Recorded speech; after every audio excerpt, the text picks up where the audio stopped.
Right, ladies and gentlemen, we can start. And before we start, can I just remind you that we are being webcast. So, agenda. Minutes of the meeting held on the 14th of January. Are those agreed? Apologies for absence. Yes, we have apologies from councillors Michael Goodridge, Peter Ishwood, Anna James and Bob Upton. Thank you. He's not here. Pardon? Oh, hello Bob.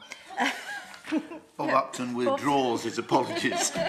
Sorry. Does that mean I can go? Declarations of interest. None prior to the meeting. Questions from members of the public? None received. Questions from members? None received. Action authorised? None.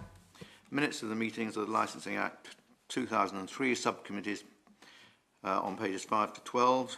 Are those agreed? Agreed. Right. Private Hackney carriage, private hire fees 2019-20, outcome of advertisement. Mr. Hughes, would you like to introduce this? Thank you, Mr. Chairman. The report seeks the committee to consider the objections to the schedule of licensing, Hackney carriage and private hire licensing fees following advertisement. Officers have received 5 objections in total, 4 of which are in the report and 1 that I've tabled today. I've also tabled a comparison list with other councils of the fees and charges that they have. Officers request that you consider the report. Thank you. I think it's worth just emphasising, members, that we are required to cover our costs, the costs of administering the licensing department. And so this is not a revenue earner for the council. In fact, if you look in the report, you will see that we do not expect to cover more than 91% of our costs until 2021 or 2, isn't it? It's estimated, based on these increased fees and charges, that the 19-20 financial year will be 93%. Right. So, members, any comments? Yes, Councillor Fraser.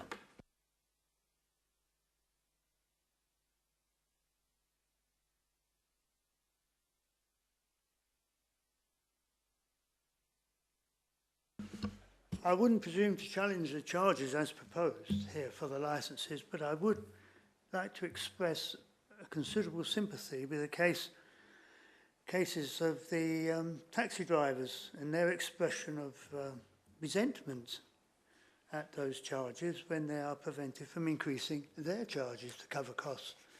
And I would suggest that we do take steps to give them that sanction so that they can have their charges increased to cover costs, and it should be proportional to the cost of living index increases that have occurred since they were last given that approval.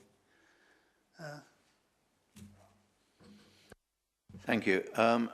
I think we're all very much aware that there haven't been any increases in fares for some considerable time, and certainly it is something that we are going to review.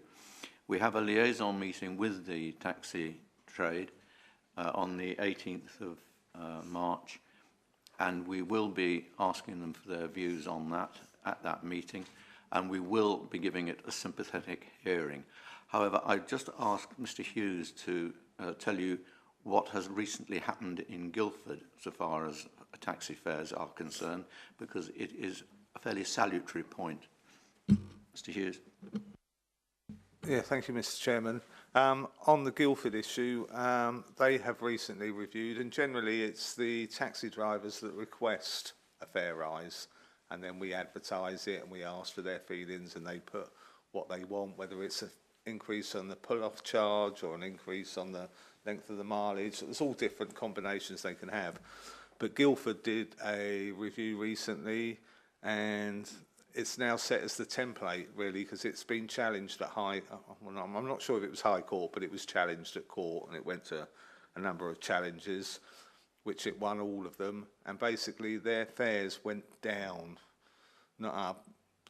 That was because they looked at things like the AA route, what the average fare, the average salary was for Guildford area, all things like that, the cost of living, the cost of vehicle charge. So we will use that same process. We will use their template to look at our fees. So it could go down. I'm not saying it will go down, but it could go down as well as up. So we'll do a full and fair review and look at that. So the message there is, I think, be careful what you wish for. But certainly we are sympathetic to it, I think, and we'll be very happy to review the fare structure. Yes, Councillor Gordon-Smith. Thank you, Mr. Chairman. This sheet, which has got Guildford on, then, is that before or after there's some thing with the...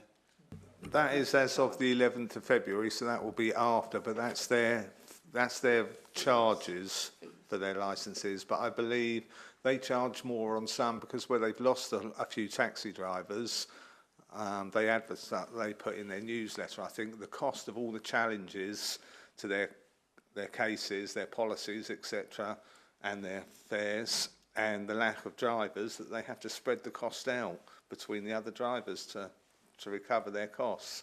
So that's why theirs went up, because they've been advertising at the same time as us. Have we actually noticed a reduction in the number of drivers in Waverley? No, ours is up at the moment. I think it's approximately 370 currently.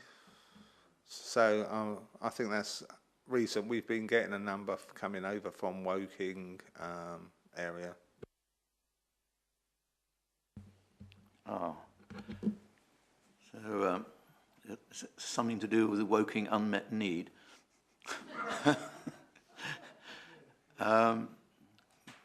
Right, any other comment from members?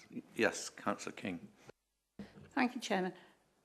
I'm a bit surprised that there are so few responses. Have we got 4 or 5? I think it adds up to 5 now, isn't it? Yeah, 5. It seems a very small number out of approximately 370. I'm just wondering if it is a fair representation. Yes, we do also have a petition signed by a number of drivers for fare increases, but that is specifically for fare increases. This is not complaining about the charges, is it, Mr. Hughes?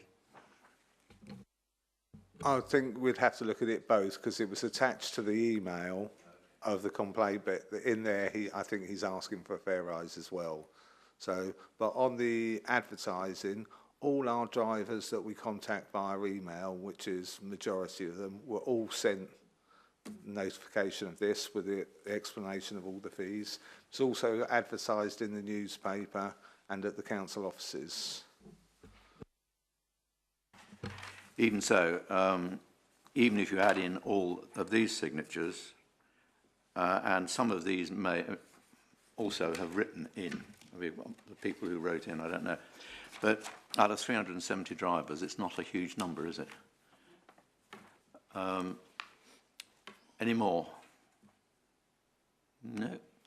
So in that case, can we move to the recommendation, which is on page 3 of the thing? Is that agreed? Agreed. Right. No need to exclude press and public. I'm sorry, your journey was wasted. We don't need any more legal advice. Apologise again for delaying you. No. So I think that concludes our business.